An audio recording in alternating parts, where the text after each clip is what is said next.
செய்தியை பார்த்து வருகிறோம். ஈரோடு கிழக்கு தொகுதியில் செல்வாக்கான கட்சிகள் கொட்டகை அமைத்து வாக்காளர்களை தங்க வைப்பதாக கூறி நீதிமன்றத்தில் மனு தாக்கல் செய்யப்பட்டிருந்தது. இந்த விவகாரத்தில் தேர்தல் ஆணையம் பதிலளிக்க சென்னை உயர்நீதிமன்றம் தற்போது உத்தரவு பிறப்பித்திருக்கிறது.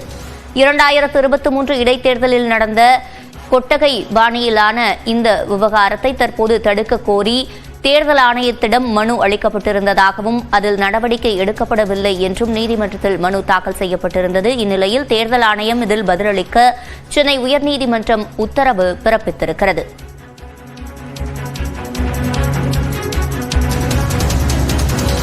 தொடர்ந்து கூடுதல் விவரங்களை செய்தியாளர் மதனிடம் கேட்கலாம். மதன், முழுமையான விவரங்கள்.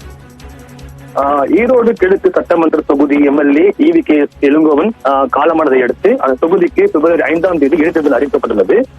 ஏற்கனவே கடந்த 2023ஆம் ஆண்டு அங்கு நடைபெற்ற அந்த இடைத்தேர்தலில் பல்வேறு முறைகேடுகள் நடைபெற்றதாக கூறி அந்த தொகுதியை சேர்ந்த கொங்கு தேச மறுமலர்ச்சி மக்கள் கட்சியை சேர்ந்த ராஜா என்பவர் இந்த வழக்கை தொடர்ந்திருக்காரு.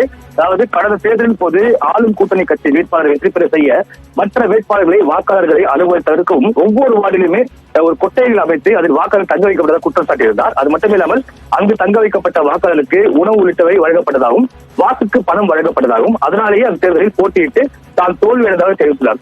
எனவே தற்போது நடைபெறுள்ள இந்த தேர்தலில் இது போன்ற விஷயங்கள் நடக்காமல் தடுப்பதற்கு நடவடிக்கை எடுக்க வேண்டும் என்றுதான் இந்த ஒரு மனுவை தாக்கல் செய்தார்.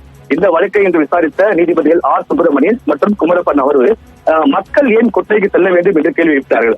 அது மட்டுமில்லாமல் யார் தான் சலுகைகள் வழங்கவில்லை என்று தெரிவித்து இந்த மனு தொடர்பாக தேர்தல் ஆணையம் பதிலளிக்க வேண்டும் என்று உத்தரவிட்டு இந்த வழக்கு விசாரணை தள்ளி வைக்கப்பட்டுள்ளது. விவரங்களை வழங்கியமைக்கு நன்றி மதன்.